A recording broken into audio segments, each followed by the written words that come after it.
Assalamu alaikum. Can you hear me, Bilal?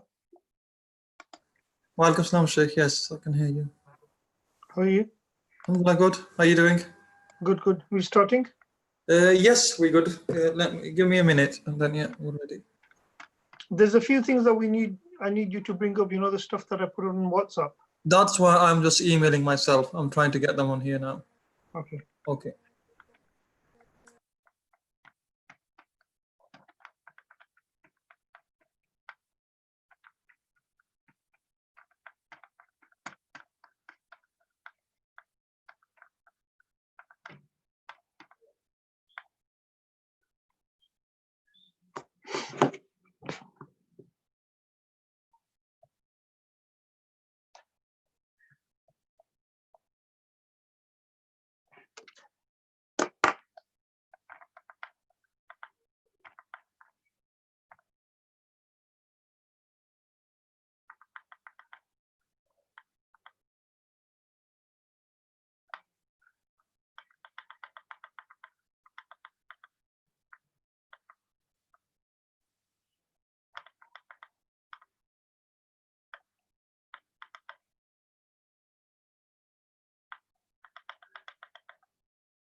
Okay, Sheikh, we're ready. Which one do you want to begin with first? So we were on page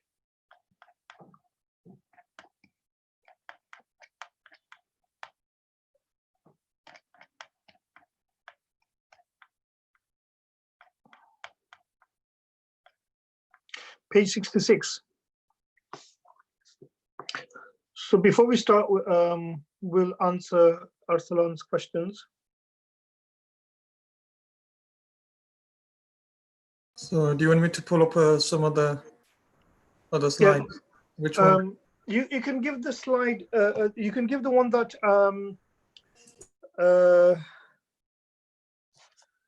yeah. You can first give the one that I posted, the first one. The one with the colorful one, the smallest node.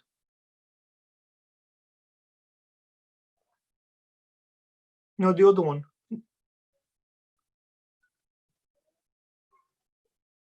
Bilal, other one.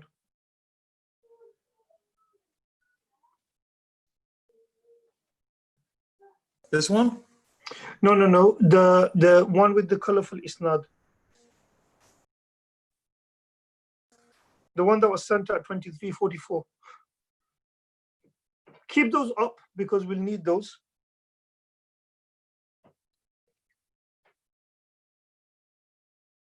I haven't sent them to me. Okay, I didn't see them. Let me send them to myself. Cholo, leave it. It's fine. Go back to the other isnad.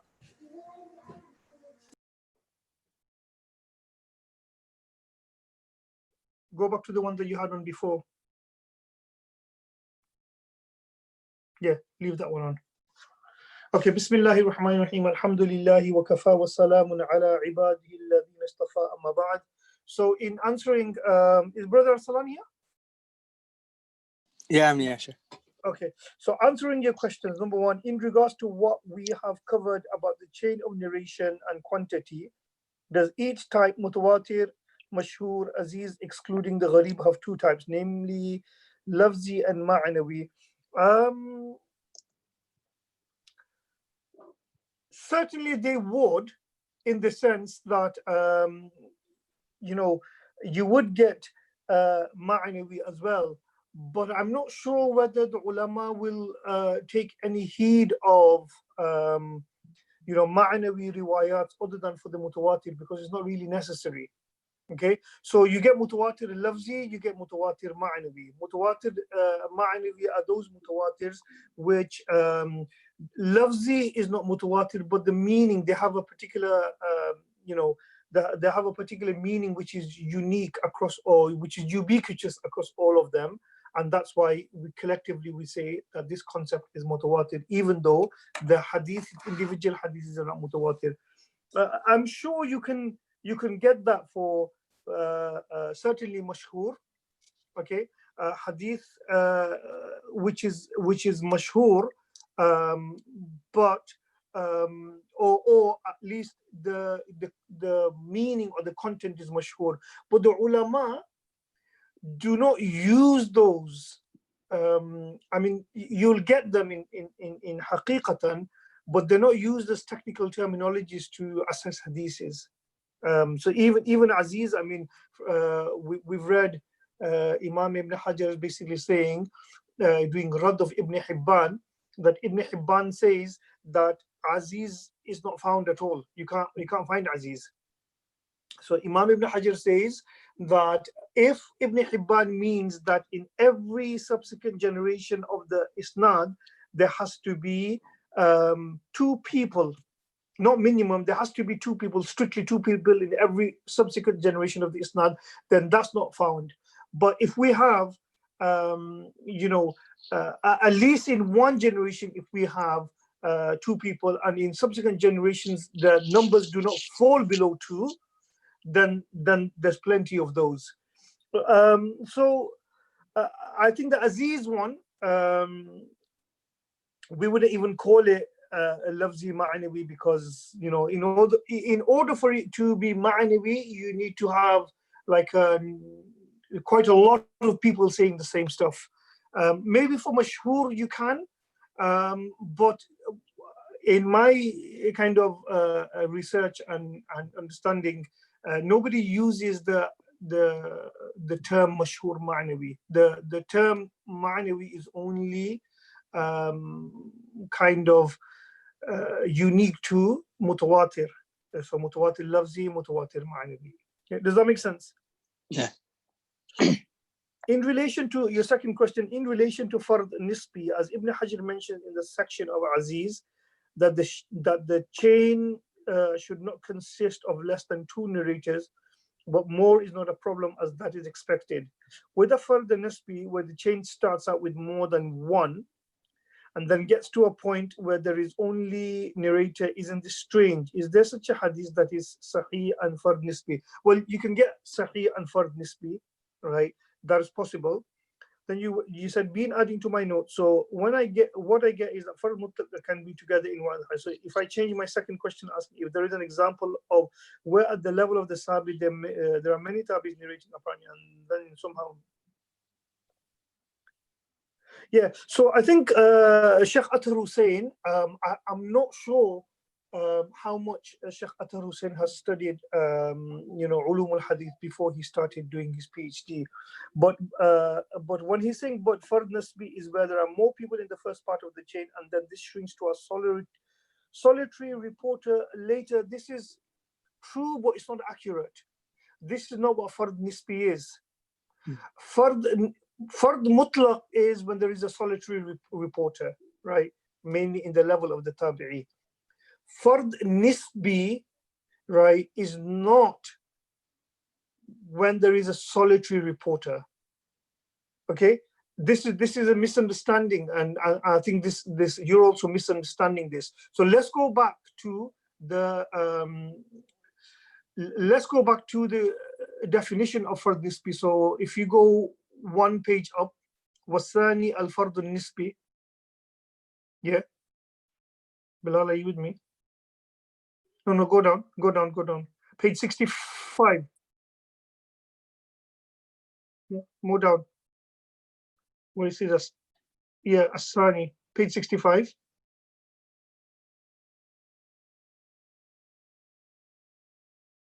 That's 66, Bilal. Yeah, stop. Where it says Al-Fardu Nisbi. Let's read this again. الفرد النسبي سمي بذلك لكون التفرد فيه حصل بالنسبة إلى شخص معين. This is called fard nisbi because the tafarrud has happened with regards to a particular person. Yeah? Arsalan, are you with me? Yeah, I get you. Right? With regards to a particular person. Now explain that sentence to me. What does it mean? What do you understand from it? So there's basically there's going to be one person in the chain, yeah, that he alone is transmitting that that narration, and that's from other than the asl sanad. Okay, so from which chain? If you have in like one generation, yeah, there's only one person who, or sorry, maybe not even in one generation, but is it in one sanad there is at one point there's one person minimum only, and he's just transmitting that. So, and the person taking it has only received it from him. Okay, hold that thought. But it's hasala bin nisba ila shakhs mu'ayyin. This is the operative here. Hasala bin nisba ila shakhs mu'ayyin. Okay, with regards to a particular person.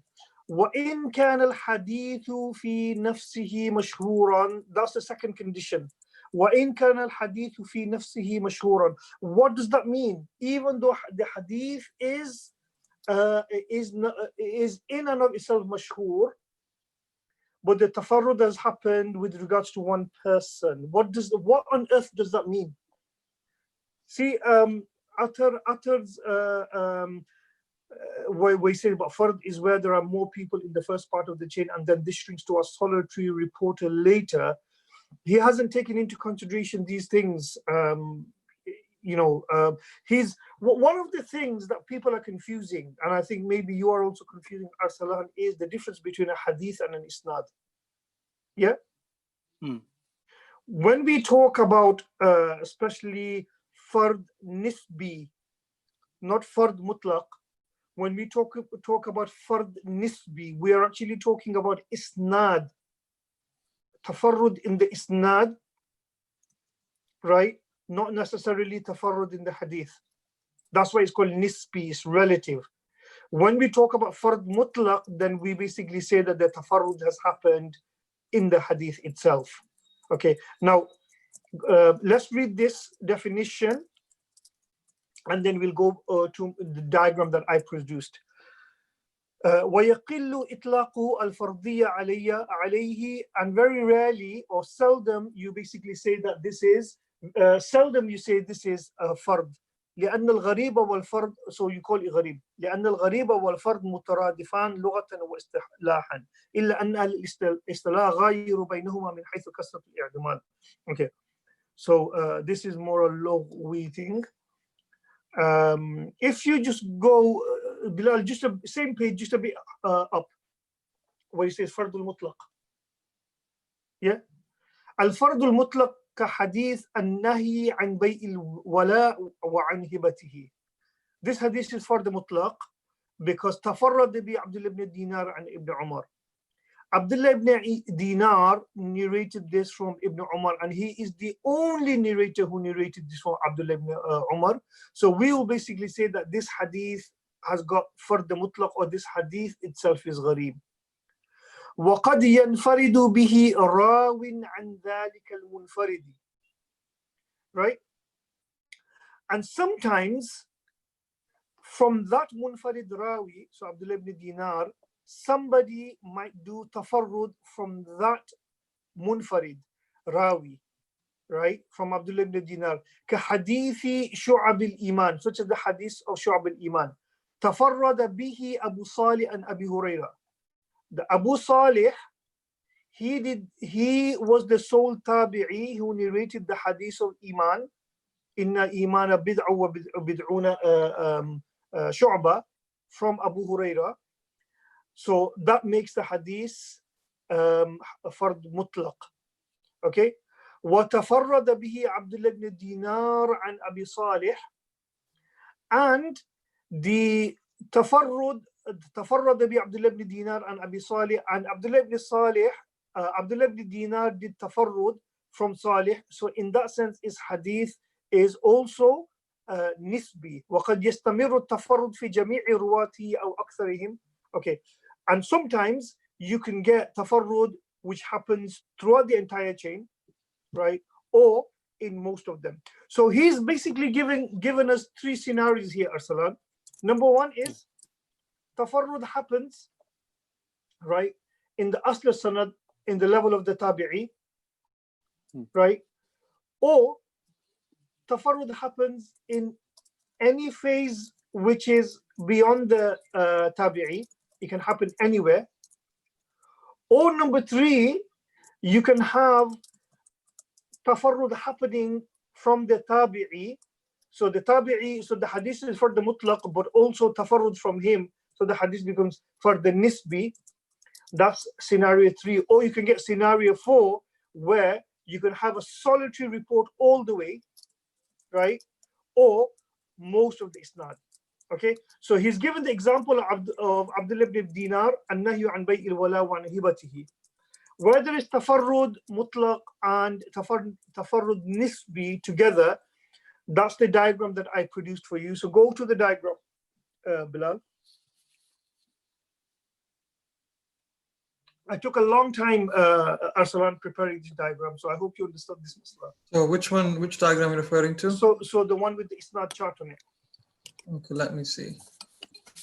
So is it this one? No, the one that you had on before. Bilal, this one, okay. with no, hold on. I got you. This one, Bilal, listen to me. This one, we're going to come back to it.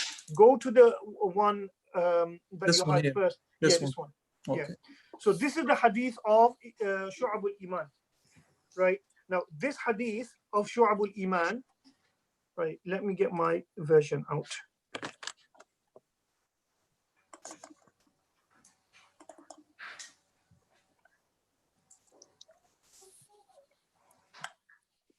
Yeah. So this hadith of Shu'ab al-Iman, right? This is the example that Imam Ibn Hajar gives. Now, if you see, this hadith is found in Nasa'i. If you look at the other end, we're looking at the right side of the isnad, right? The end of the isnad. It's found in Nasa'i, it's found in Muslim, Abu Dawood, Tirmidhi, Ibn Majah, Bukhari, Muslim. So it's found in the Kutub Sitta. Also is found in Imam Ahmad. It's also found in Abu Dawood at-Tayalisi, right? It's also found in Bazzar, Ibn Hibban, and other books. But I just stuck with the Kutub Sitta and only one riwayat from Abu Dawud at-Tayalisi. I'll mention why. Okay, so this hadith is an example of fard mutlaq and fard nisbi or gharib nisbi. How is he fard mutlaq? It's fard mutlaq because this hadith is narrated from Sayyidina Abu Huraira, and the only person who narrates this hadith from Abu Huraira is Abu Salih. Yeah, Arsalan, are you with me? Yeah. So because there is tafarrud in the asl al-isnad, is fard mutlaq. Yeah? Yeah. Because Abu Salih is the only person who narrates from Abu Huraira, and therefore we will say this hadith is fard mutlaq, or we will say this hadith is gharib, even though later on you find that this hadith is in a way in the usulish sense, or in the lughawi sense, is mashhur. It's a famous hadith. By mashhur we mean famous hadith, not technically mashhur. Yeah. because this hadith is not technically mashhur. So when Imam Ibn Hajar says, even though the hadith becomes mashhur later, he means lughawi. He doesn't mean technically, because technically you have to have at least 3 people in all levels of the isnad. Yeah. So that's what Imam Ibn Hajar means, but famous, not the technical mashhur. Yeah. Yeah. So this hadith is a very famous hadith, the hadith of Shu'ab al-Iman. Imam al-Bayhaqi has written an entire book based on this hadith called Shu'ab al-Iman. This hadith is found in the Kutub al-Sitta. But the hadith is gharib, or what we call is fard mutlaq, because there is only one person narrating it from Abu Salih. Yeah. So from Abu Huraira. Yeah, from Abu Huraira. Yeah. Does that make sense? Yeah, that makes sense. Yeah. Now, I'm going to add in a bit of a complication.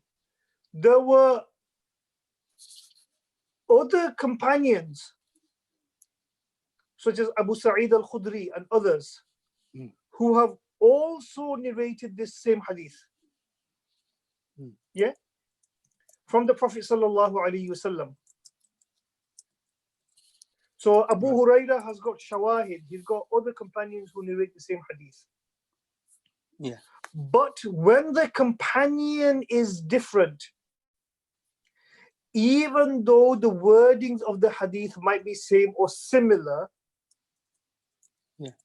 in ulum al-hadith we classify that as a different hadith. Okay. So even the words are very, in fact, it says 66 portions of Iman. Abu Sa'id al-Khudri's one. This one, 73 portions of Iman. But the wordings are very similar. Okay? Yes. So Abu Sa'id al-Khudri and others have narrated it. You can say, oh, well, you know, the hadith is not gharib because other companions. No. When we talk about hadith, we are talking about one text from one sahabi with the cluster of isnads. That's called a hadith. We're not looking at the hadith of other companions. Does that make sense? Yeah. Just to be very clear. Yeah. So this is hadith from Abu Huraira from Abu Salih is fard mutlaq, because Abu Salih is the only person who narrates this hadith from Abu Huraira, but the hadith is famous. It's mashhur to the extent that it's mentioned by all of the imams of the 6 books. But still the hadith is gharib. So you can have a hadith which is fard mutlaq, right? And it's a fard mutlaq, and it is in the Kutub al-Sitta. In fact, a large number of the Sahih hadiths follows this kind of trajectory, where in the beginning part of the isnad there are very few narrators. Yeah. Now let's go to the gharib nisbi or fard nisbi. We'll use the word fard nisbi because it's we're used to it, but it's actually gharib nisbi, fard nisbi. If you know, there's 2 people narrating this from Abu Salih, Abdullah ibn Dinar and Suhail ibn Abi Salih. Can you see? Yeah. Right. If we ignore Suhail ibn Abi Salih's strand for now, yeah. If we just ignore that strand, see, let me tell you one thing. From Abu Huraira, this entire thing, right? This entire, we'll call it cluster of isnads. This entire cluster of isnads from Abu Huraira, this is called the hadith. Yeah. And then if you were to follow each strands of the isnad, so let's say we're looking at the Abu Dawud Tayalisi one, the one at the bottom. So Abu Huraira to Abu Salih, to Suhail ibn Abi Salih, to Wahib, to Abu Dawud Tayalisi. This is, we can refer to that as a hadith, right? But this, remember I told you in the beginning that the word hadith is referred to in many ways, and sometimes the word hadith is a substitute for the isnad. So we can basically say the hadith in the hadith of Abu Dawud al-Tayalisi. And when we talk about the hadith of Abu Dawud al-Tayalisi, we basically mean that hadith of Abu Huraira which has got this isnad. Yeah. Do you understand? Yeah. Because Abu Dawud al-Tayalisi did not say this hadith. We basically mean that hadith of Abu Dawud al-Tayalisi with this isnad. When we say the hadith of Imam al-Bukhari, what do we mean? So find Bukhari. Bukhari is the third person down in the. Can you see him? Bukhari. Yeah, I've got it. Yeah. So if we say the hadith of Bukhari of Shu'ab al-Iman, we basically mean this isnad which you follow. Imam al-Bukhari narrates from Muhammad ibn Abdullah al-Ju'afi, from Abu Amir al-Aqdi, from Sulaiman ibn Bilal, from Abdullah ibn Dinar, from Abu Salih, from Abu Huraira, right? This is the isnad we mean when we say this is the hadith of Bukhari. So when we talk about the hadith, when we talk about hadith referring to a particular person, right, we are referring to that isnad strand. Yeah. Okay. But when we basically talk about the hadith of Abu Hurairah or the hadith of Shu'ab al-Iman, then we have the entire cluster of isnads in our mind. Yeah. Do you understand that? This is a very important distinction. And I think if you don't understand that distinction between a hadith as an isnad cluster and hadith as single isnad lines, then you really won't get fard nisbi and fard mutlaq. Does that make sense? Yeah, it makes sense. Yeah. Now let's look at how is this. This is an example of what Imam Ibn Hajar has given as fard mutlaq and fard nisbi as well. Okay. How is this fard nisbi? If we were to ignore the Abu Dawud Tayalisi isnad, the Suhail ibn Abi Salih, Wahib, Abu Dawud, let's ignore that. Let's say that didn't exist. Yeah, blot it out. There will only be, who is the only narrator from Abdullah ibn Dinar? So who is the only narrator from Abu Salih? If we were to get rid of Suhail ibn Abi Salih, Abdullah ibn Dinar. Abdullah ibn Dinar. So he has done tafarrud from Abu Salih. He is the only narrator from Abu Salih. Yeah. So can you see there's tafarrud nisbi there? Yeah, because he'll be the only one. He is the only one. Yeah. Yeah. Even though afterwards the hadith has become mashhur, famous. Not mashhur technical sense, but famous. But there's tafarrud nisbi there. So then we'll basically say, Imam Tirmizi normally does this. He says, tafarrada bihi Abdullah ibn Dinar. Yeah. Okay. Now, what's happened with the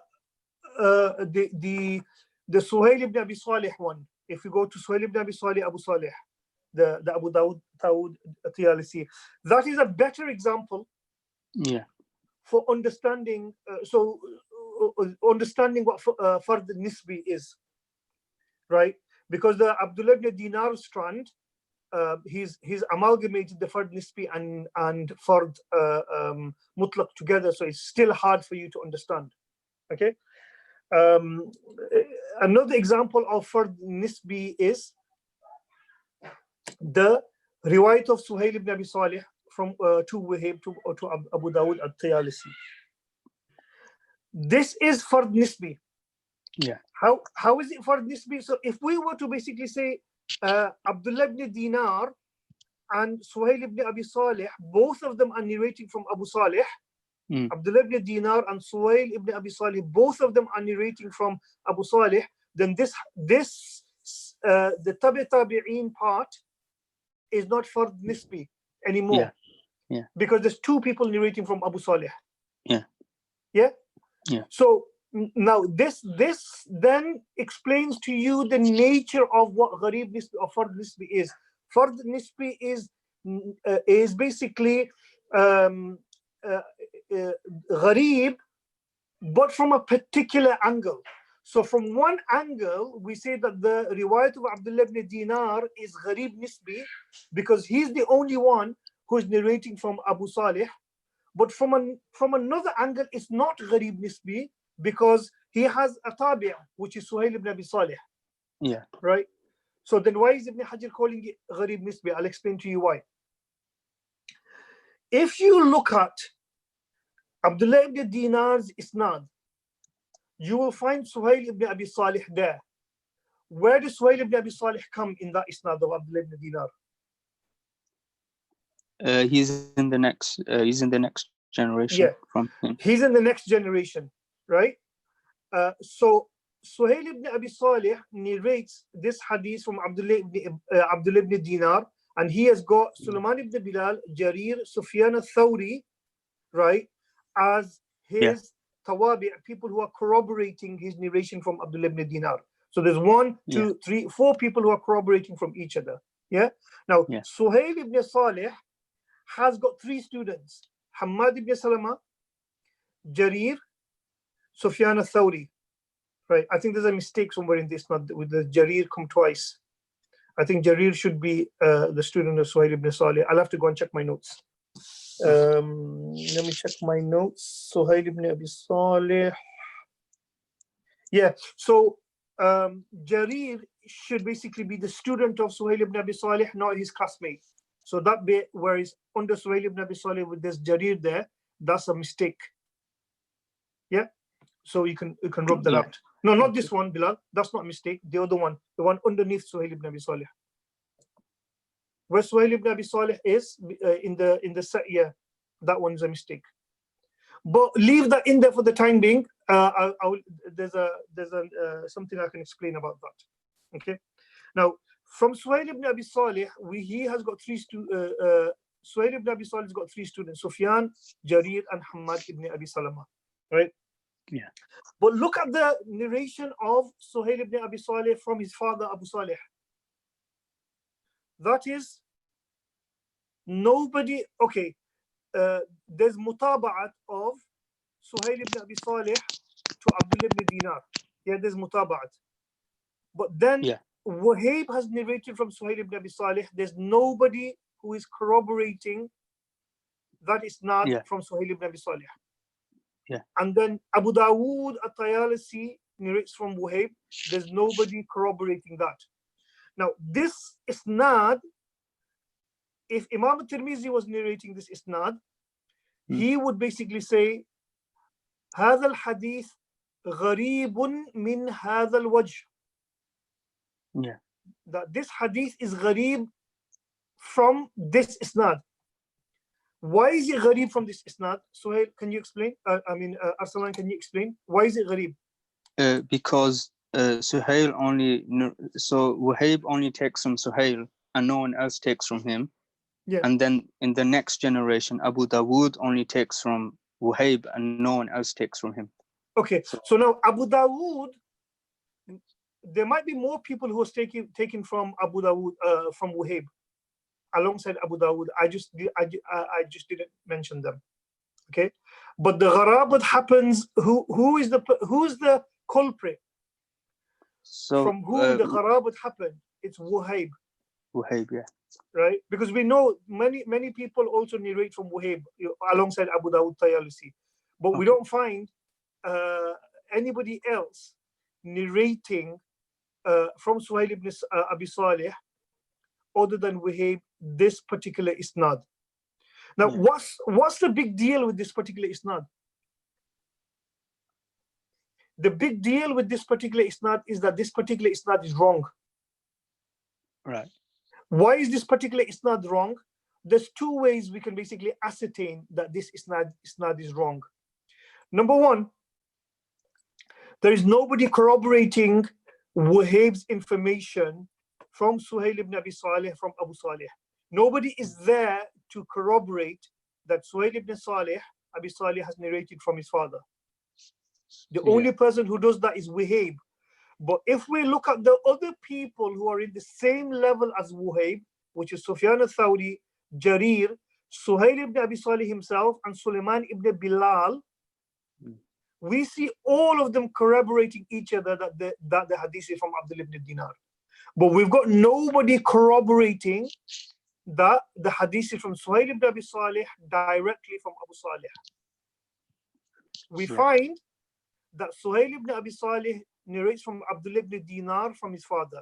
So there isn't a direct link between Abu Salih and his son Suhail ibn Abi Salih.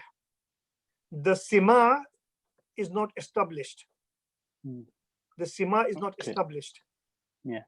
But Wahib is establishing the Sima from Abu Salih to his son Suhail ibn Abi Salih. Right? There is this isnad is munqati' between Abu Salih and Suhail ibn Abi Salih in the Abu Dawud Tayalisi isnad. There is a drop in the isnad. Okay, Wuhayb does not mention that drop, and therefore this isnad is weak. Yeah, this entire isnad is weak. But not only is the entire isnad weak, the isnad is gharib nisbi. So Imam Tirmizi, if he doesn't narrate this, but if Imam Tirmizi was to narrate this, he would have said, "Haza hadithun min riwayat Wuhayb gharibun min hadha al-wajh." This hadith is from the riwayat of Wuhayb, and it is gharib from this isnad.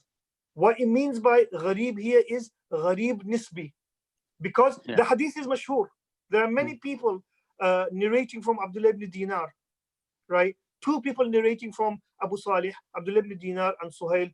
But if we were to follow the line of Suhail ibn Abi Salih, then it's gharib. So this is what it means by gharib nisbi, that there is a particular, it's relative to that isnad that is gharib, not to the entire hadith. Does that make sense? Yeah. Now, go back to Nusha again. Right? Go back to where it says, وَالثَّانِي الْفَرْضُ النِّسْبِ. Now look at the ibarat. سُمِّيَ بِذَلِكَ. It is called fard nisbi. لكون التفرد فيه حصل بالنسبة إلى شخص معين, because the tafarrud happened with vis-a-vis a particular person. Now in this Abu Dawud Tayalisi riwayat, the tafarrud happened, the culprit is Wuhayb. Wuhayb is the one that the tafarrud happened. So we say tafarrad bihi Wuhayb. That's the tafarrud من شخص معين. وإن كان الحديث في نفسه مشهورا, even though the hadith is mashhur in and of itself. This is what it means, and not how Athar Hussein is saying that the hadith starts off as mashhur and then somewhere it basically narrows down like a funnel. That's not what it means, and that you can never get. It doesn't happen. The hadith is mashhur, but a single strand of the isnad is gharib. Now that doesn't make the hadith gharib. It doesn't make the hadith gharib. It just makes that strand gharib. Now you'll basically say, well, what's the big deal then? Well, if the entire hadith has got strands like that, which are gharib. Let's say a hadith is quite famous, it's known, but all of his strands are gharib like that, where there is no corroboration happening, then we will have to come to the conclusion that this hadith is weak, even though it's a famous hadith, famous in the literal sense. Does that make sense? But in this hadith, it's a sahih hadith, because Bukhari and Muslim and the Kutub al-Sittah has mentioned it. But, hold on, I got somebody on the door. Okay, but the that particular strand of the hadith, that's why it says hasala bin nisba ila shakhsin mu'ayyin, not hasala bin nisba ila al-hadith, bin nisba ila shakhsin mu'ayyin wa in kana al-hadithu fi nafsihi mashhuran. Does that make sense? Yeah. Right. Let's go back, Bilal. The really colorful one, not that one, the other one. The other picture that I sent you, I think. You had it up before and I said we'll come back to it. Yeah, this one. No, the other one. First one, small one. Yeah. Let's see. Go on talk to your mommy. Good boy. Okay. Right. So this is a hadith which is from my PhD thesis. Yeah. I just took the isnad out. I don't remember which hadith it is, but this isnad segment it's similar. Hadith narrated by Sayyidina Abdullah ibn Umar. Right. Yeah. Two people narrate this hadith. Okay. Abdullah ibn Dinar and Nafi'. Yeah. So this hadith is not fard mutlaq, because there are two people narrating from Abdullah ibn Umar, Abdullah ibn Dinar and Nafi'. So it's not fard mutlaq. Yeah. Hadith is famous because we've got, it's a Muslim hadith, it's a Bukhari hadith, right? The hadith is famous. But if we look at the Nafi' strand, there is no corroboration on the, and this is the one that Imam Tirmizi has. He basically says وحديث النافع وحديث يحيى بن سلمة, وحديث يحيى بن سلمة غريب من هذا الوجه, because there is nobody corroborating Yahya ibn Salama, from Ubaidullah ibn Umar. Now, if you look at Ubaidullah ibn Umar, Ubaidullah ibn Umar has got two teachers, Abdullah ibn Dinar and Nafi'. Okay, but his narrating the hadith from Abdullah ibn Dinar, there is a corroboration, which is Dahaq, Suwaid ibn Bilal, Sufyan ibn Uyayna, Malik, Shu'ba, Sufyan al-Thawri, Ismail ibn Ja'far. All of these people are corroborating Abdullah ibn Dinar that this hadith, Abdullah ibn Umar, that this hadith is from Ibn Dinar. Now, Ubaidullah ibn Umar also has got 4 students, right? Abdullah ibn Wahab, Khalid al-Haris, Abdullah al-Numayri. These guys are corroborating each other that they heard it from Abdullah ibn Umar, that he heard it from Ibn Dinar. However, Ubaidullah ibn Umar's student Yahya ibn Sulaym, right? He's got no corroboration. Right? Well, he's got corroboration that he's heard the hadith from Ubaidullah ibn Umar, which is there's those other 3 people in the green. There's corroboration there that he heard the hadith, but there is no one to corroborate him that he heard the hadith from Nafi'. Right? Therefore, this is an example. I said this is an example of Shaz, right? But this is also an example of Fard Nisbi. That this hadith, although it's famous, it's a Sahih hadith, but from that isnad, it is Gharib. It's Gharib Nisbi. Now, if you go to the bigger picture of the same hadith, the big picture, Bilal, go to the big picture. Right, this is the same hadith, exactly the same hadith. I've just kind of added more data into that. You can see that it's Bukhari, Muslim, Nasai, Tirmidhi, all the bits in turquoise. These are the books of hadith. Now you can see all of these, all the turquoise bit, all of them, right? It goes back to Abdullah ibn Dinar. Other than the one that goes through Nafi', which is found in Tirmidhi. Imam al-Tirmidhi says, هذا الحديث غريب من هذا الوجه. That this hadith is gharib from this tariqa, from this isnad. Rather than saying هذا حديث غريب, that this hadith is gharib. When Imam al-Tirmidhi says this hadith is gharib, it basically means that this hadith is fard mutlaq. When he says هذا حديث غريب من هذا الوجه, it means that this isnad is gharib from this particular strand, not necessarily the hadith. Does that make sense? Yeah, that makes sense. Yeah. So in a way, what Athar is saying is true. You can never find that, but that assessment of his is incorrect because he hasn't understood what Gharib Nisbi is. Okay. This is it's a difficult topic. I mean, I spent a lot of time when I was doing my PhD trying to get my head around this, and even last night after you sent me your questions, I thought, you know what, rather than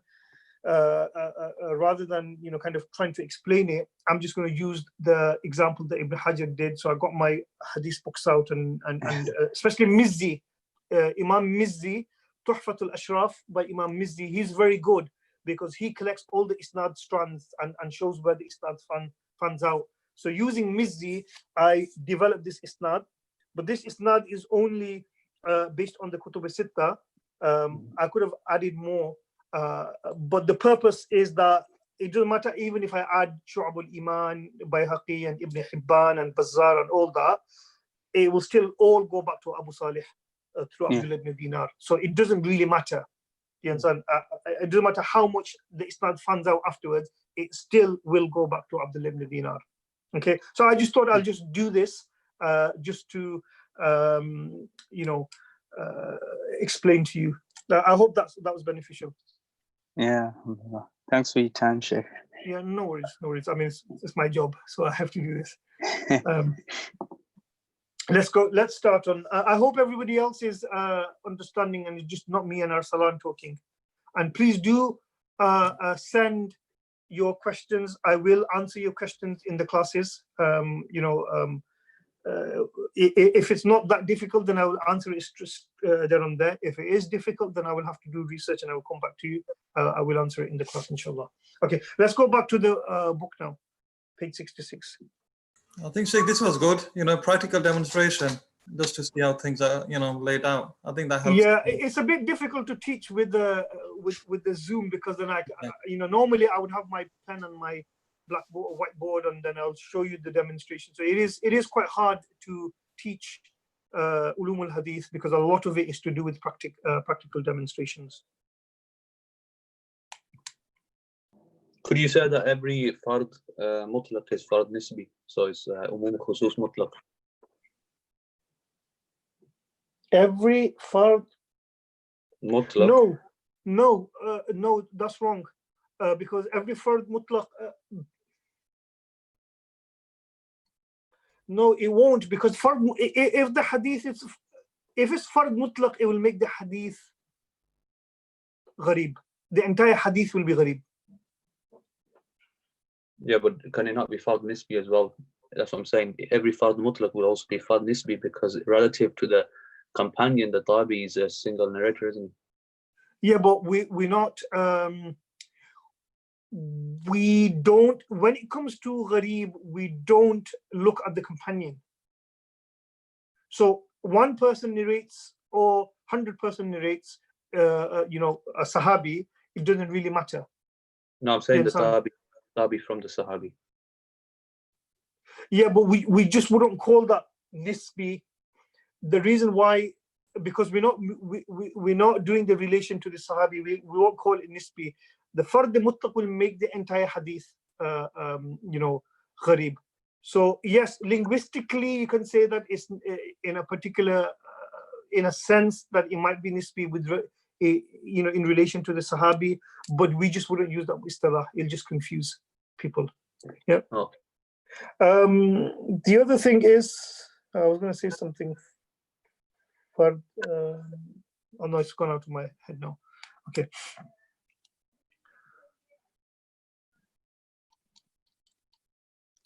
Let me remember. No, it's gone. It'll probably come to me. I was going to mention another point here. وَقَرِيبٌ مِنْ هَذَا, and close to this. What he's talking about, we're picking up the linguistic discussion from last week, that when you use the word gharib and fard as ism, yeah, then you basically say, what does he say?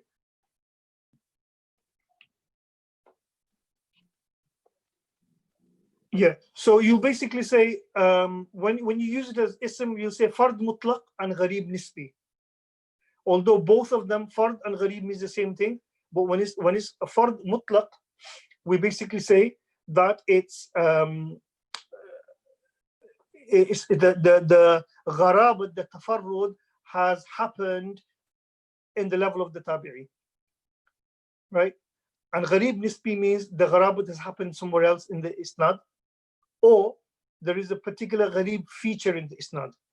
Okay, so for example, we mentioned that, so that was one gharib nisbi that we mentioned today, but is that one strand of the isnad is gharib, but there might be other kind of features. For example, is gharib because all of the Madinian companions, they only narrate this, or gharib min riwayat Ahl al-Madina, or something like that. Okay. But when you use fi'l mustaq, use the fi'l, you say tafarrada bihi fulan, agharaba bihi fulan. So you can use it interchangeably. When you use the word as ism, then you can use them interchangeably, but he's talking about the usage of the muhaddithun. The muhaddithun, when they say fard, they talk about fard mutlaq, and when they say gharib, they mention gharib nisbi. But even then, you still have to be careful and don't get bogged down on terminologies, because Imam al-Tirmidhi will sometimes use the word gharib, okay, and by that he might also mean fard mutlaq. In fact, Imam Tirmidhi very rarely, I mean, this is my experience from my PhD, very rarely uses the word fard as an ism.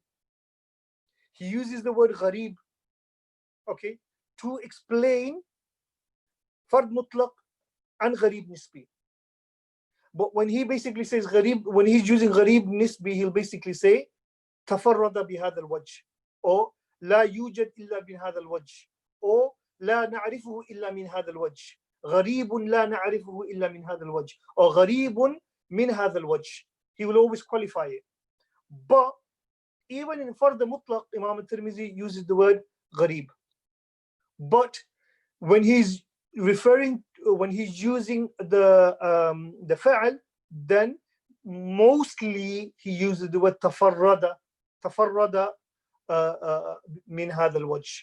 He doesn't use the word aghraba a lot. So although Imam Ibn Hajar is teaching us about usage, yeah, and Athar basically talks about this in his PhD thesis, that he's saying he's teaching the beginning students. He's teaching the beginning students, and Nusra is a beginner's book. But don't get bogged down on this terminology, because if you get bogged down on this terminology, you will come up with wrong results. This is a generic usage. It's not a fast rule. Okay. So, I mean, like I mentioned, that one of the things that you will take from this book is that you do not rely 100% on these terminologies, that everybody will be using them the same. So even though Imam Ibn Hajar is saying fard mutlaq and gharib nisbi, don't take that as a universal rule, because somebody like Imam al-Tirmidhi doesn't follow it. Maybe the later scholars do, but somebody like, I know for sure that Imam Tirmidhi doesn't follow it. So if you are trying to apply those particular, fard mutlaq and gharib nisbi on Tirmidhi, you'll basically say that Imam Tirmidhi doesn't have any fard mutlaq in his book at all. But actually, Sunan al-Tirmidhi is a book from the Madhan, is from one of the sources of fard mutlaq. Does that make sense? Yeah. जी साहब, زين साहब, पढ़िए साहब. وقريب من هذا. بسم الله الرحمن الرحيم. وقريب من هذا اختلافهم في المنقطع والمرسل هل هما متغايران أو لا، فأكثر المحدثين على التغاير لكنه عند إطلاق الاسم، وأما عند استعمال الفعل المشتق فيستعملون الإرسال فقط، فيقولون أرسله فلان، سواء كان ذلك مرسلا أو منقطعا.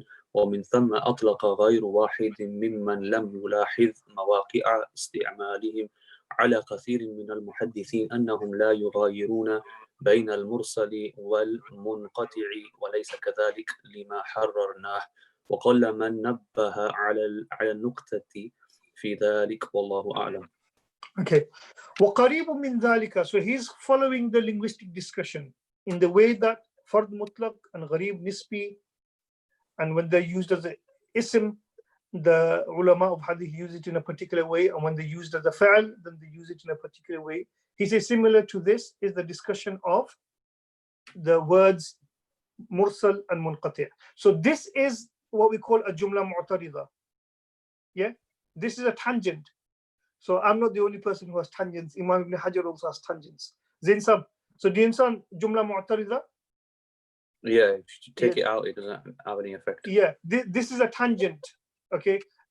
If you take that out, then your aqsam al-khabar, al-maqbul, al-mardud, it won't make any difference. Imam Ibn Hajar is a by and by thing, he's just saying it. So he's giving you a tangent, but it's beneficial.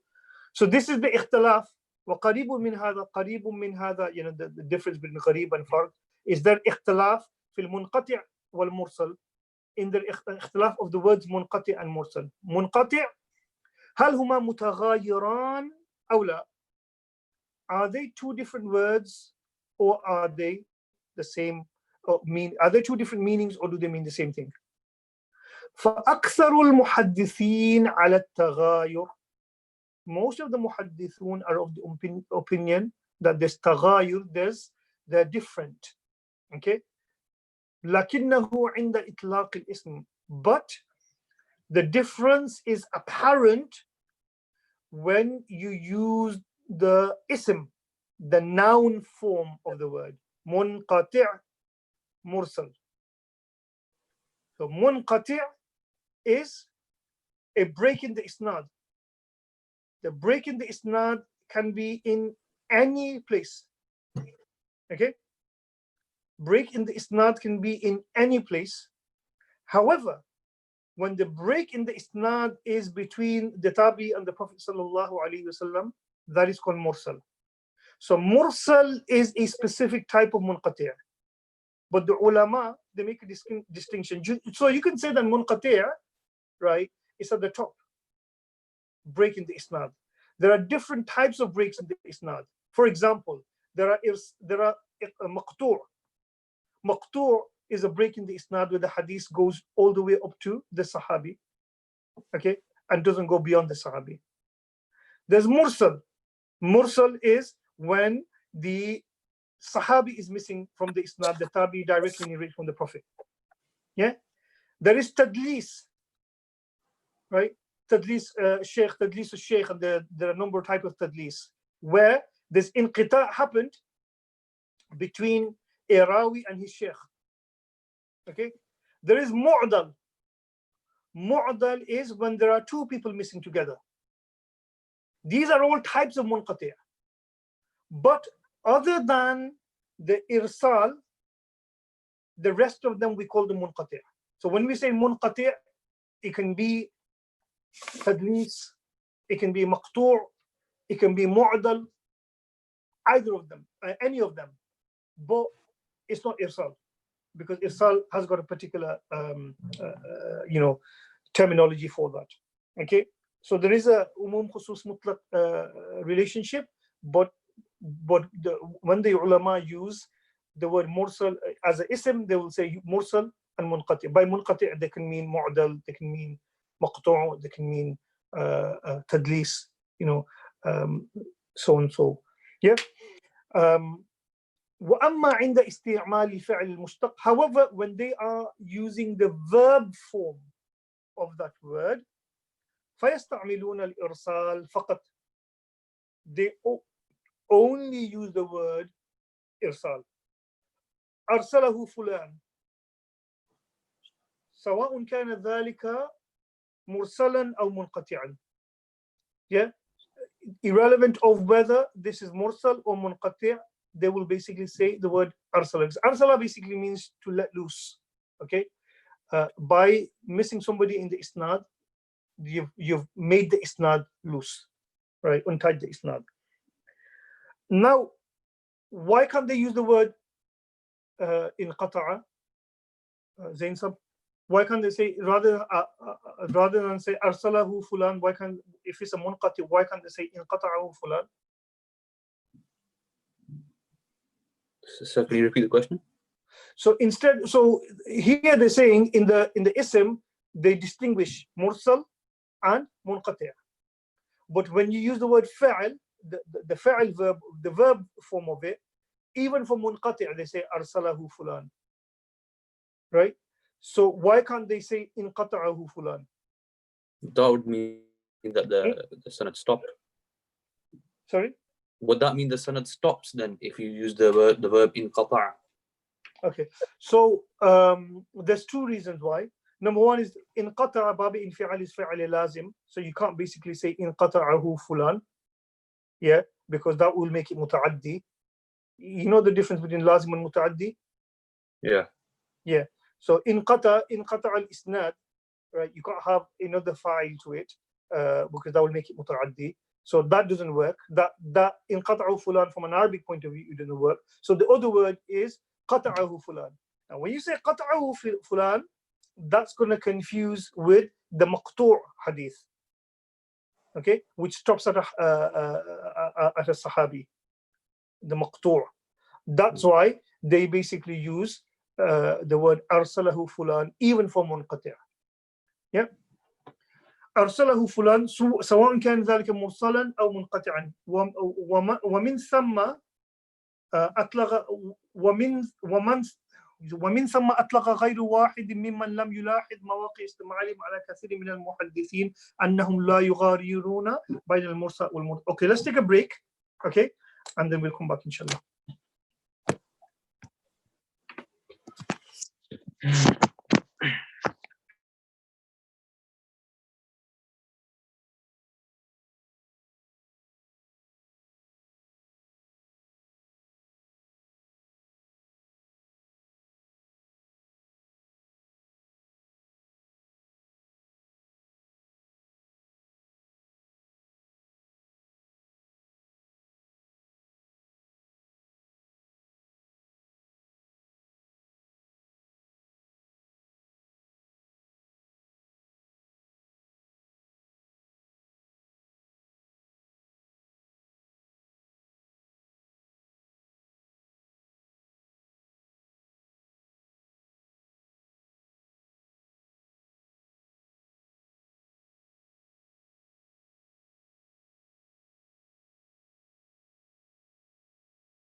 Assalamualaikum. Walaikum salam. Jisab, shall we start? Bismillah. Bismillahir Rahmanir Rahim. ومن ثم أطلق غير واحد ممن لم يلاحظ مواقع استعمالهم على كثير من المحدثين أنهم لا يغايرون بين المرسل والمنقطع وليس كذلك لما حررنا.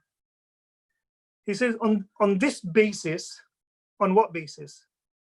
On the basis that when the ulama of hadith use the verb form, they don't make a distinction between, munqati and mursal, and for both of them they say arsalahu fulan. On that basis, many people, غير واحد, many people, ممن لم يلاحظ مواقع استعمالهم, who do not or who are not aware of how many of the muhaddithun use these words. أطلق, right, we go back to أطلق أنهم لا يغايرون أنهم لا ومن ثم أطلق أنهم لا يغايرون بين المرسل والمنقطع, that they said that the muhaddithun do not distinguish between mursal and munqati'. وليس كذلك. ومن ثم, let's start again. And on that basis, many people who are not aware of the different ways of how the muhaddithun use these words, have given a general rule that most of the muhaddithun or many of the muhaddithun do not differentiate between mursal and munqati'. And that's not the case. وَلَيْسَ كَذَلِكَ, because of what we have written. وَقَلَّ مَنْ نَبَّهَ عَلَى النُّكْتَةِ فِي ذَلِكَ, and there are very few people who have become aware of this particular point. Wallahu a'lam. He's saying, because the muhaddithun, when they use the word in the verbal form, arsalahu fulan, because they do not distinguish between the munqati and the mursal, so many people who are not aware of the usage of the muhaddithun have come to the conclusion that for the muhaddithun, mursal and munqati are the same thing. But that's really not the case, Imam Ibn Hajar is saying. That's really not the case. They just haven't understood how the muhaddithun use these words. So even if he says arsalahu fulan and he means munqati, it's because that's their language. That's how they talk. Okay. For example, Arsalan was saying, but can we not say that for the mutlaq is in a way for the nisbi? You can, from a particular point of view, but that's not how the muhaddithun talk. They wouldn't call it for the nisbi. That's not a part of their craft. Okay. Jisab, Zain Sab, wa khabr al-ahad. Scroll down, please. أقسام الخبر المقبول. G.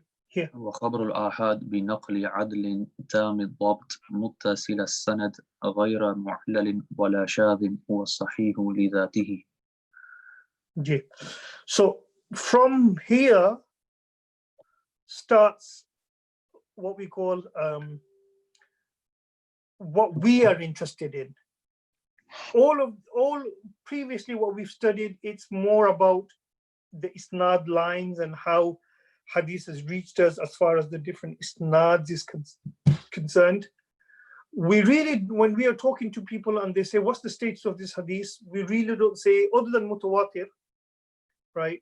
We really don't say this is mashhur or this is aziz or this is gharib. When we say is gharib, we basically mean da'if. Okay, because gharib normally goes with da'if. What we actually are interested in to look at the status of the hadith.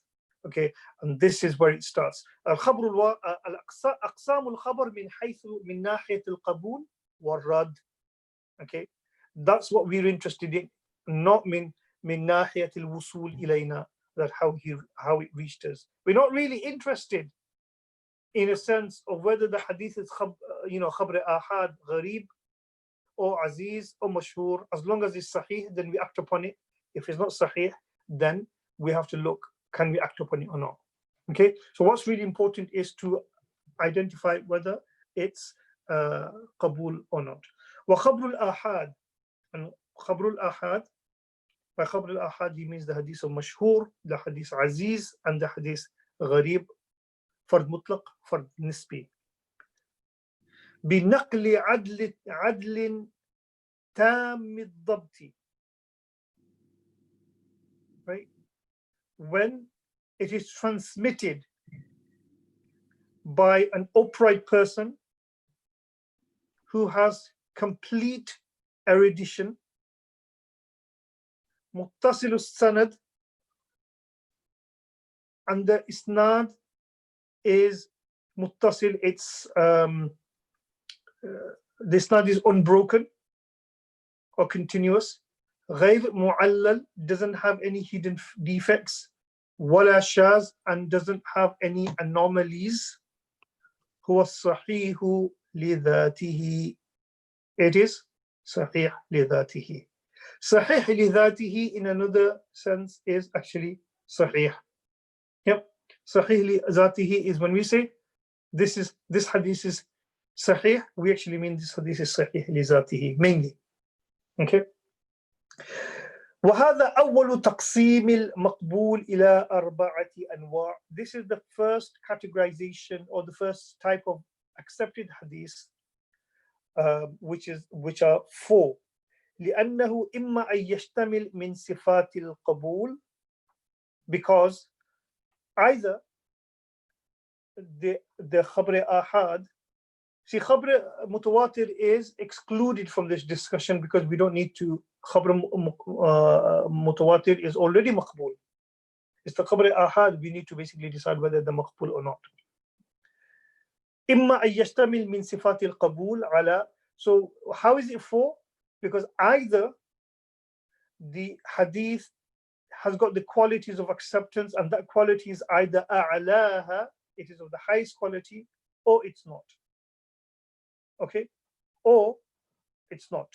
So remember, Imam Ibn Hajar mentioned right in the beginning that his methodology in his book is ala tariqat al-sibr wal tariqat al-sibr wal the word is not coming. Istiqra, tariqat al-sibr wal istiqra, or tariqat al-sibr wal taqsim. He's basically gives the way he's written this book is he's going to give you logical typologies. So it's either this, four types. Either it falls into this category or this category. If it falls into this category, then it's either it has this quality or it doesn't have this quality. If it has this quality, then it's sahih. If it doesn't have this quality, then it's sahih. So he's going to go into this kind of logical, which in Arabic is called sabr and istiqra. Yeah. So either the hadith, as far as the sifat of qabul, sifat of the qualities of accepting the hadith, either those qualities of acceptance are a'laha, really high, or they're not really high. Okay, next page. Ji sab, next page. Ji, Zain sab.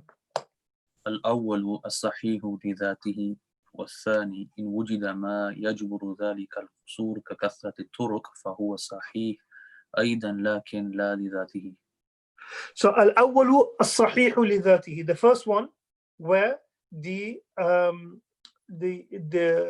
sifat of qabul is of the highest level, that's called صحيح لذاته. والثاني وإن وجد ما يجبر ذلك القصور, and the second one is that if we have something which compensates for the shortcoming, ككثرة الطرق, so for example, the hadith has a number of sanads, فهو الصحيح أيضا, that is also sahih, لكن لا لذاته, however, it's not sahih لذاته, it's called sahih لغيره. In other words, Sahih li ghayrihi hadith Hasan, which have got many different turuqs that it promotes that hadith to Sahih li zatihi. Yeah. So Sahih, sorry, not Sahih li zatihi, Sahih, but we call it Sahih because of an outside cause, Sahih li ghayrihi. So Sahih li ghayrihi are actually Hasan hadiths. Okay, but because the Hasan hadith has got many different tariqas, isnads on that one particular hadith, each corroborating each other, then that Hasan hadith gets promoted, bumped up to the level of Sahih, but is Sahih li ghayrihi. Yeah, carry on. We'll go into details as Imam Ibn Hajar goes into detail.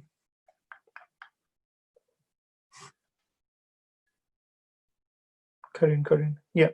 Ji. وحيث لا جبران فهو الحسن لذاته. Yeah. Good. وإن قامت قرينة ترجح جانب قبول ما يتوقف فيه فهو الحسن أيضا لا لذاته. Right. وحيث لا جبران فهو الحسن لذاته. If there isn't any compensation for the shortcomings, then this hadith is called Hasan li dhatihi. That's number 3. Hadith Hasan li dhatihi. Number 4 is وَإِن قَامَتْ قَرِينَةٌ.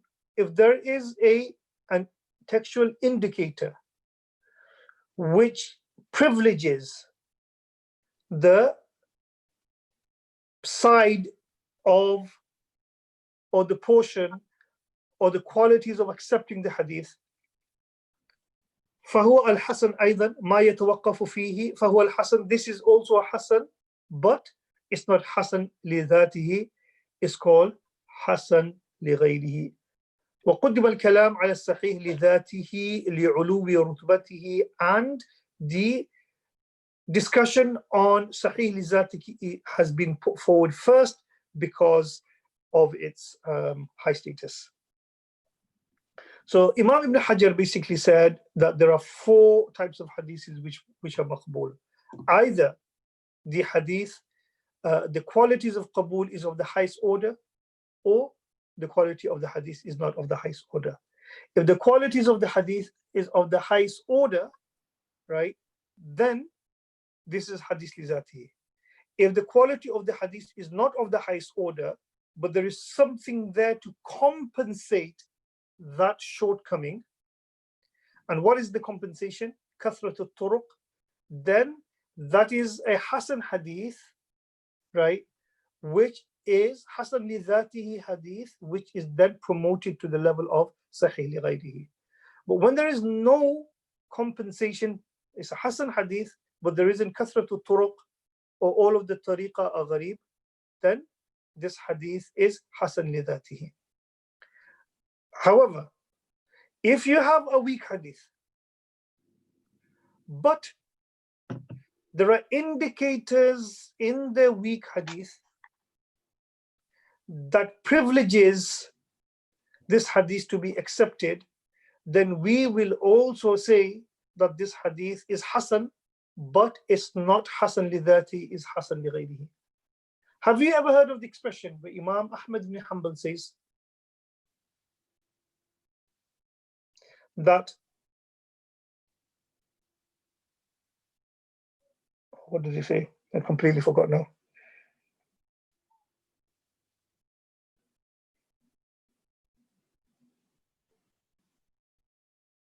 I think he says that there are no weak hadiths in my book. He says there are no weak hadiths in my book. But if you actually do check Imam Ahmad ibn Hanbal's book, Musnad, there are many weak hadiths in there. But when he says that there are no weak hadiths in my book, what he basically means is that those have got so much qarina that they are promoted to the level of the Hasan li ghayrihi hadith.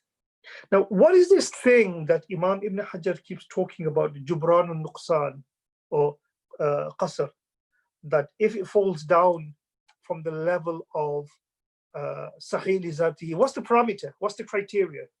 You know, he talks about if it falls down from the level of you know, the Sahih li Zatihi. But how do you know what are those criteria? So Bilal, if you go to the table that I produced, not the Isnad chart, but there's a table that I produced, you put it up there. Let's have a look at that.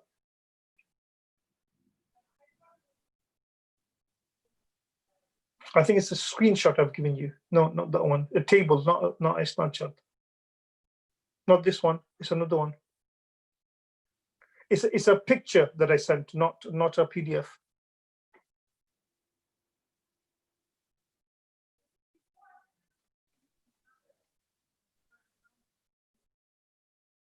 Not this one. This one, yeah. Make it big.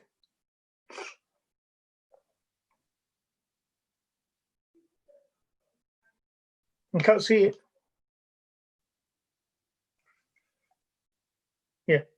So this is the what Imam Ibn Hajar talks about Jubran al-Nuqsan and things like that is now we're going into the nitty-gritty of Isnad analysis and looking into the lives of people. Now, this is from my PhD thesis, and I thought that I'll just share it with you.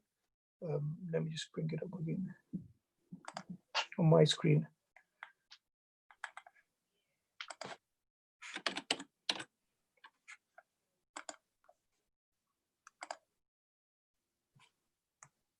Right. So these are the types of narrators according to the classifications of narrators according to Imam Ibn Hajar, right? So the first type of narrator is a companion. Companions transcend hadith criticism, so we don't talk about them. Number two are the strongest narrators for whom superlative adjectives or repeated adjectives are used. Awthaqun nas, superlative. Asahun nas, awthaqun nas. Thiqatun, thiqatun, or thiqatun, thabtun. Yeah. Number two. Number three, narrators for whom only one adjective is used. Thiqatun, or thabtun, or hafidun.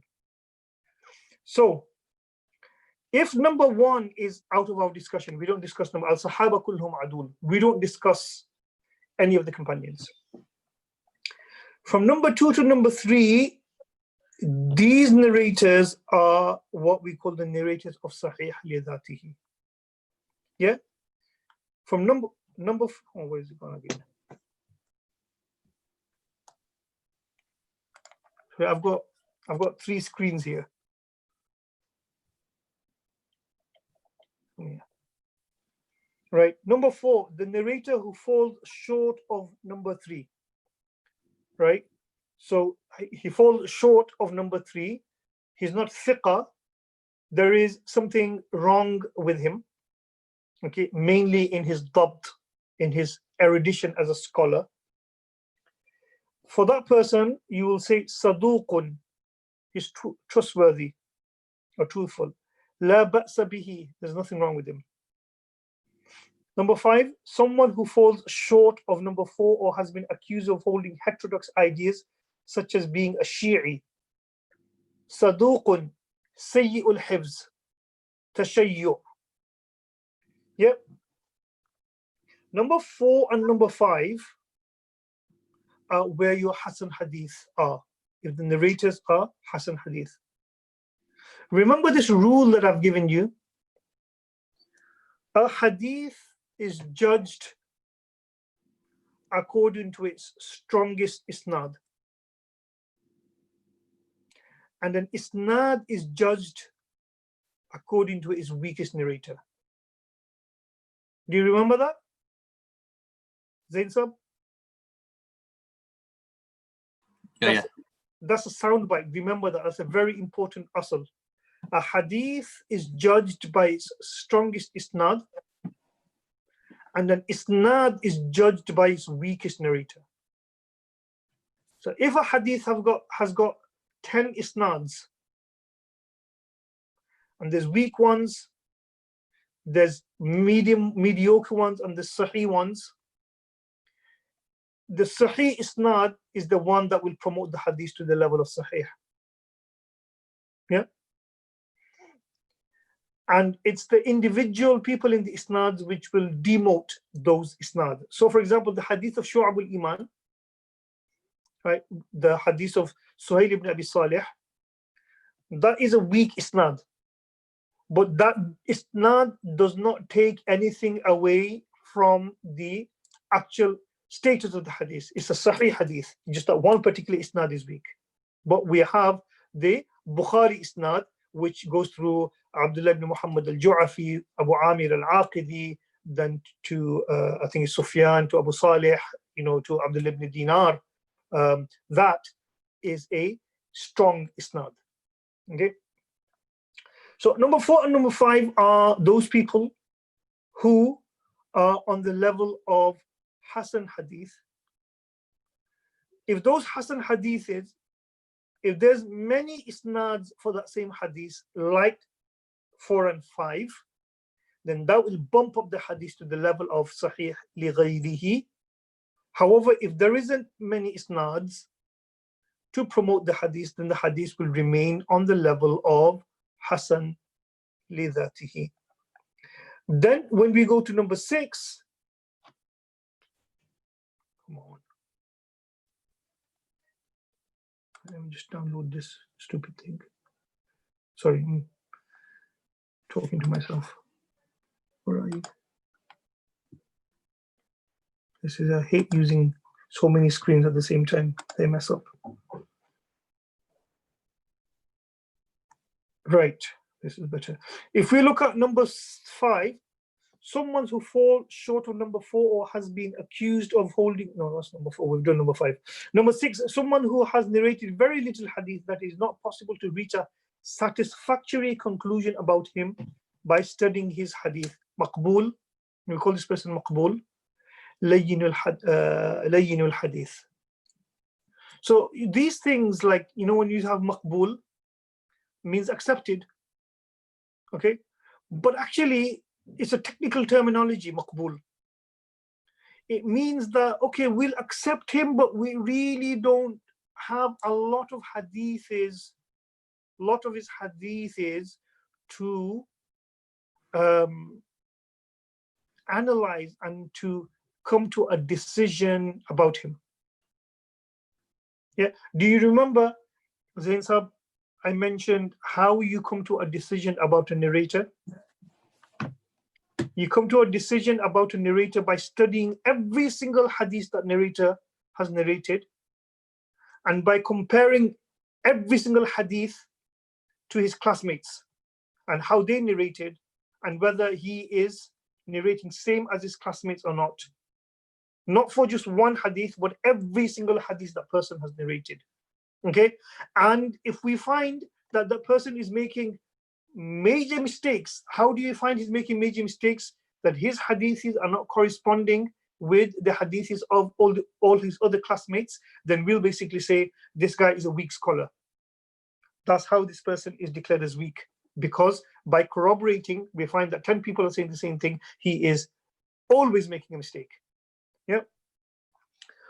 However, the Maqbul narrator is the one who is not making mistakes, or he's not making major mistakes, but we don't have many hadiths from that person to give a confident ruling on him. Maybe he's only got 10 hadiths, as opposed to Imam Malik, who's got hundreds of hadiths. So we've got more data on Imam Malik than this particular narrator. So yes, as far as I know, so it's basically like Zain Sab, it's like how we talk in our everyday language, in our everyday parlance.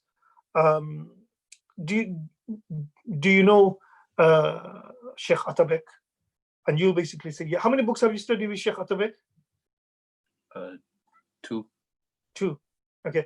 Name me somebody who you've studied 3 or more books with. Local Ustads, Maulana Ayub. Okay, Maulana Ayub. Okay, so Maulana Ayub, you studied more books with him. Okay, so if somebody comes up to you and says to you, what's your opinion on Maulana Ayub as a scholar? Now you give your your judgment on him. But then somebody says, what's your opinion about Dr. Mansour? You've only studied a quarter of a book with me, right? So the way you'll say is, Maulana Ayub is a brilliant scholar.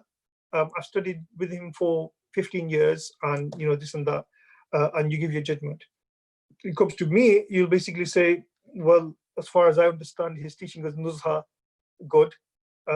He does have a bit of tangents, but I can't really say for sure. Whatever I've studied, well, I hope you're going to say this, whatever I'm blowing my own trumpet, whatever I've studied is good, but I've only studied with him for 2 months. It's you basically saying that I'm maqbool. You're not criticizing me, but you're saying that based on the data that I have, this is what I can give you. We say that always, you know.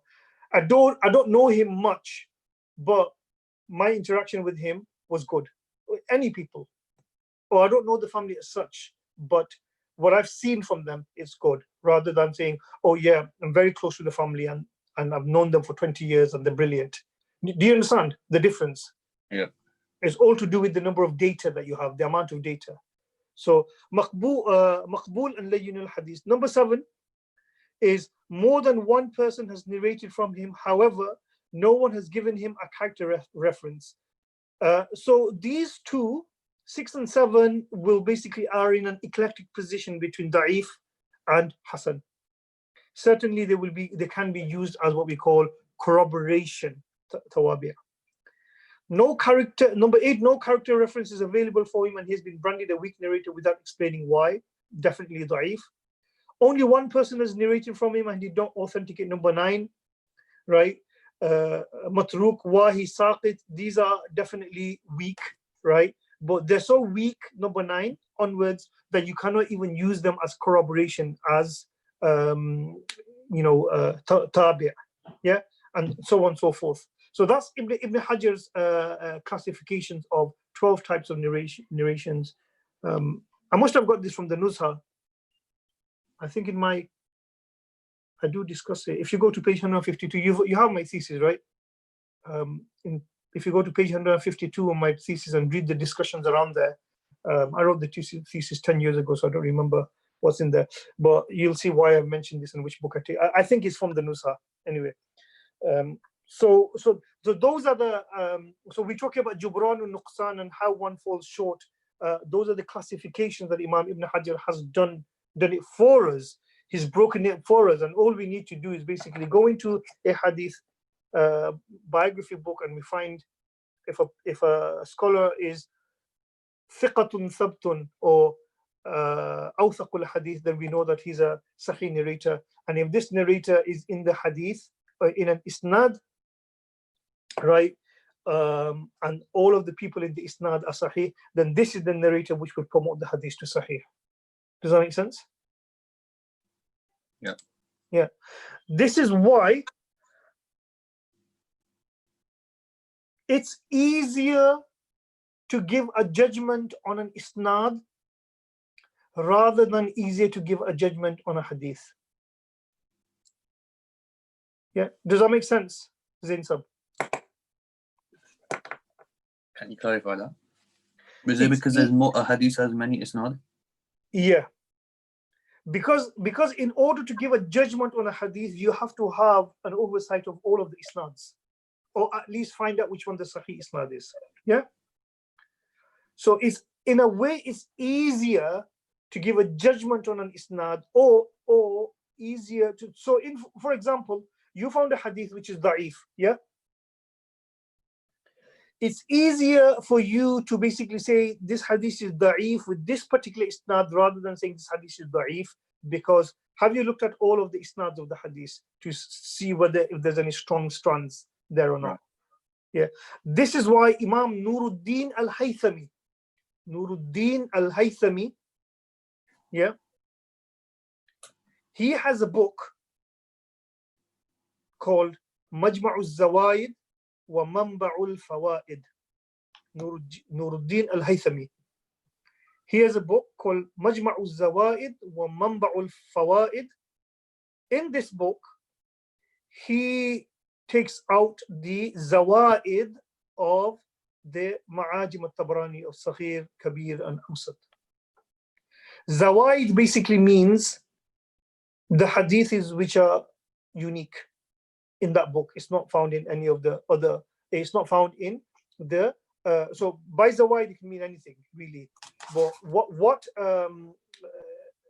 Imam Nuruddin al-Haythami does is he goes through the entire the Mu'jam al-Tabrani, Saghir, Kabir, and Awsat, and he just takes out those hadiths which are not found in the Kutub al-Sitta, in the 6 books of hadith, and therefore it's unique to Imam Tabarani, and he includes those, in the book Majma' al-Zawaid wa Manba' al-Fawaid. Can you see the benefit of that? Do you see the benefit of Zawaid, books of Zawaid? No. The benefit of books of Zawaid is that you don't need to wade through tomes and volumes and volumes and volumes of hadiths which are repetitions. All right. These hadiths have already come in Bukhari and Muslim and Tirmizi and Abu Dawud and Nasai and Ibn Majah, right? If a hadith comes in Bukhari, and also the hadith is in Mu'jam al-Tabrani, let's say it's the hadith is in Mu'jam al-Tabrani, and you basically are writing a book or writing an article, and you mention this hadith, and then you reference it as hadith mentioned in Mu'jam al-Tabrani. Are you wrong or are you right in doing that? I would reference the one from Bukhari. Yeah, but are you wrong or are you right in referencing Mu'jam al-Tabrani? No, I don't think it's wrong. No, you're not wrong, right? But people will basically say that you don't know how to do research, or people will say that you don't know the craft of hadith studies. The first thing you will do is you will basically put Bukhari. It's all right if you don't put Mu'jam al-Tabrani, right? But if you put Mu'jam al-Tabrani and don't do Bukhari, then people will think, well, this guy, is he just using Shamila and he hasn't really studied? Do you understand? So, in order for us to not fall into this kind of a pit, what the ulama do is they do these books called Zawaid. Books Zawaid ala Sahihain. So the books, the hadiths in the books which are not found in Muslim and Bukhari. So all of the hadiths of Sunan Mu'ajim al-Tabrani, which are not found in the Sahihain, Imam Nuruddin al-Haythami has extracted those and wrote a book, compiled them and wrote a book called Majma' al-Zawaid wa Manba' al-Fawaid. Now do you see the benefit of that book? Yeah. Right? Similarly, he's done that with Musnad al-Bazzar. It's called Bahru al-Zakhair fi Zawaid Musnad al-Bazzar. Right? Where he's extrapolated all of the hadiths which are Zawaid, Zaid to Bukhari and Muslim. He's done that with Ibn Hibban as well, right? Imam al-Busayri, not the Qasida Burda Busayri, not the Busayri, student of Ibn Hajar. He basically wrote a book called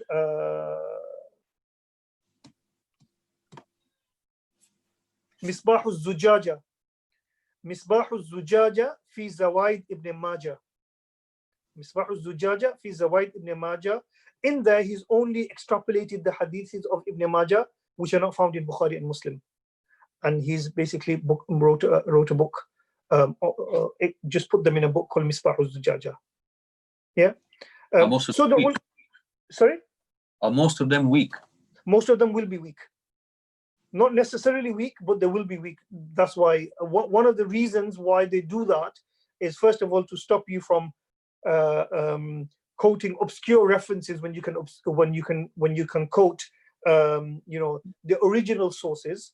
Number one, and number two is for people to study those isnads, because if that hadith in Mu'jam al-Bazzar, right, Musnad al-Bazzar, right deep in volume 11 of Musnad al-Bazzar, it's a hadith of Sahih al-Bukhari. In a way, you really don't need to study it, right? Because the study has been done. It's a Bukhari hadith, chalo ho gaya, right? It's Sahih. But what about the hadith of Musnad al-Bazzar that nobody has got other than just Bazzar? That needs to be studied. And that's why, to make things easy, the ulama write these books called Zawaid. Yeah? So we got the Majmu' al-Zawaid, we got the Bahr al-Zakhair, the Ibn Hibban one, Nuruddin Haythami, I forgot what the name was, Misbah al-Zujaja, fi Zawaid Ibn Majah. So you got all of these. Why did I tell you? Why did I bring the discussion of Zawaid? Well, it's not. Yeah, the reason why I got the discussion of Zawaid is that Nuruddin al-Haythami, in his Majmu' al-Zawaid, does that a lot. He says, هذا الحديث ضعيف بهذا الإسناد.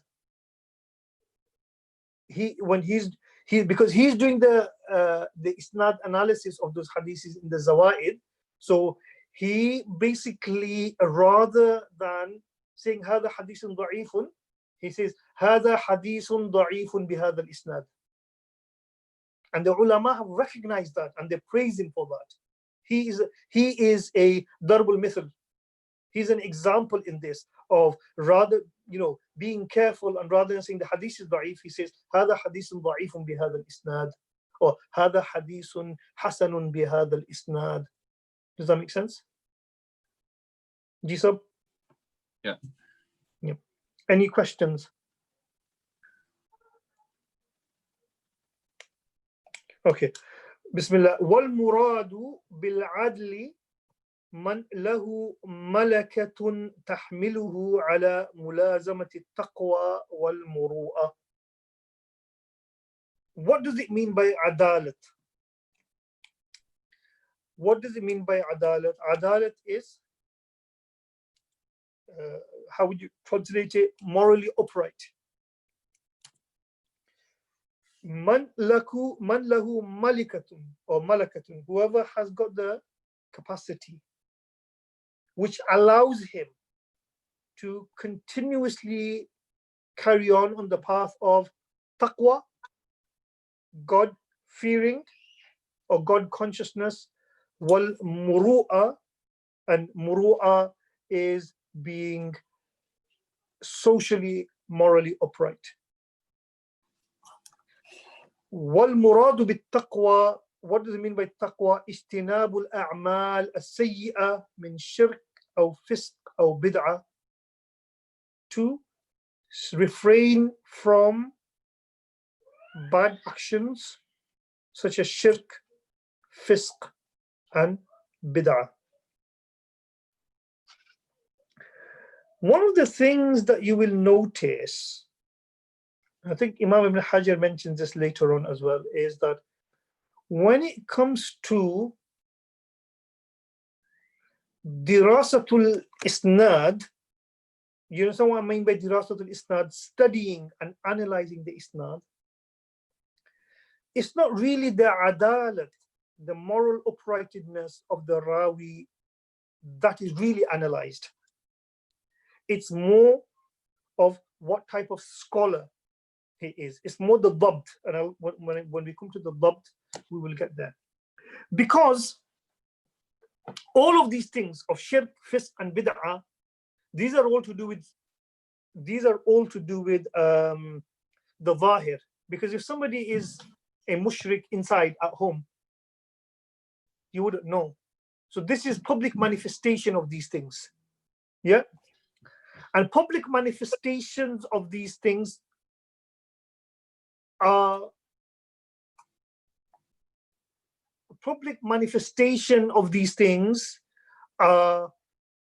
which you can see it straight away. So straight away we'll say fihi qalilun min at-tashayyu', he's got a bit of Shiism in him. Okay, mainly is to do with like the bid'ah and the Shia. I mean, shirk nobody will take. It's mainly the bid'ah stuff which is really but really the adalat is not, in a way, is not really a big deal for the hadith scholars in ascertaining whether a hadith is sahih or not. Either somebody is adil or not, and straight away they will reject the hadith. You don't really need to do dirasa of that. What I mean is you don't really need to do the adala in a way is, what I'm basically trying to say is the difference between badhi and nazari. The adala is straightforward. Either somebody is a bidati or not. Either somebody is a Shia or not. You don't need to analyze that, right? Whereas whether somebody is a strong narrator, in the sense that he's a good scholar or not, that you need to analyze by checking tawabi and shawahid, and by checking against all the other students, and then checking against all the other narrations. Do you see the difference? So the difference is badahat, badhi and nazari. Adalat is badhi. Either somebody is known to be a bid'ati or is not known to be a bid'ati. Straightforward, right? The dabt is the one where real dirasa needs to happen. Okay, that's mainly where the ulama, right, really kind of do the isnad analysis. And even adala, if somebody falls below the level of adala, that is also tolerated to a certain extent. Okay, so for example, the narrations of Shias are accepted in certain conditions, in certain situations. We will talk about those. Was Imam Abu Hanifa a strong narrator or a weak narrator? Zain Sab. That was actually something I was going to ask, because they don't narrate from him, do they? And I know Imam Ahmad bin Hanbal had, or some other hadith scholars had quite strong opinions on him being from the Murji'ah, or holding their opinions. So I don't know if they considered him to be one of the bid'ah, people of bid'ah. So Imam Ibn Abi Shayba, right? You know Imam Ibn Abi Shayba? No. Imam Ibn Abi Shayba, the author of the Musannaf Ibn Abi Shayba. Oh. Yeah. The Musannaf of Ibn Abi Shayba is one of the source text for establishing the Hanafi madhab. What's very interesting is that Imam Ibn Abi Shayba has an entire chapter in his book which is called Ar-Raddu ala Abi Hanifa, by name. Ar-Raddu ala Abi Hanifa. Yeah. Imam Ahmad, we don't really have anything from Imam Ahmad. I haven't seen anything, maybe there is. But we know that Imam Bukhari used to believe him to be a Murji'ah. Imam Nasai basically also criticized him. Imam Khatib Baghdadi also has severely criticized him. Imam Dar Qutni has criticized Imam Abu Hanifa. When you look at their criticisms, you will find that none of them criticized Imam Abu Hanifa on his erudition, on his scholarly endeavors. Nobody. In fact, Imam Abu Hanifa's conditions, like Raja ibn Haya and Muhammad ibn Sirin, was quite strict. You have to pass it on the way that you heard it, lafzan. It's quite strict. So as far as his scholarly erudition is concerned, they did not have a problem with that. Okay. What they had a problem with the adalat of Imam Abu Hanifa. They saw him as bid'ati. And because they saw him from the Ahlul Bid'ah, they did not take hadith from him or criticized him. Okay. Chalo, but that's a scholarly debate. Please don't get confused over this. But let's carry on with this discussion next week from Adala, inshallah. Does anybody have any questions? Yeah, just a quick one. So those hadiths which are muhtaf bil qara'in, where do they fall under these four maqbool hadiths? Will they always be sahih li dhatihi, or can they fall in any of those four? So the muhtaf bil qara'in hadith has got nothing to do with sahih or da'if. The muhtaf bil qara'in is to do with ilm al-yaqeen al-nadhari or ghalabat al-dhan. So as-sahih li dhatihi hadith can also be ghalabat al-dhan. Muhtaf bil qara'in and ghalabat al-dhan and ilm al-yaqeen is about the It's about epistemology. It's about the kind of confidence that exudes from that hadith. It's got nothing to do with whether the hadith is sahih or not. For example, the hadith of إِنَّمَا الْأَعْمَالُ بِالنِّيَّاتِ is a hadith which is gharib throughout the entire isnad. It's the best example of a hadith that we have which is gharib throughout the entire isnad. Okay, remember when we are talking about the isnad and the hadith, we are only talking about 2, 3, and 4 generations. Nothing beyond that, nothing before that. Yeah, we're only looking at the very early stage before the hadith became written. 2, 3, 4. When we talk, and a lot of people don't understand this. When we talk about isnad and isnad analysis, we're only looking at 3 generations: 2, 3, and 4 generation. Tabi'i, tabi'i, right? And the generation of just before the generation of Imam Bukhari, which is the generation of Imam Ahmad ibn Hanbal. Okay, Yusuf al-Ish, who's Yusuf al-Ish is a Arab scholar. He did the editing of the hadith, editing of Imam Khatib Baghdadi's book, Kitabatul Ilm. It's about writing knowledge, whether you can write hadith or not. In there, he basically, the generations, he divides them according to 40 years generation. So each generation will be classed as 40 years. Okay. So basically what we're doing is, if we were to take Yusuf al-Ish's categorization, then we're looking at a period of, from the time of the Sahaba, a period of 120 years, really.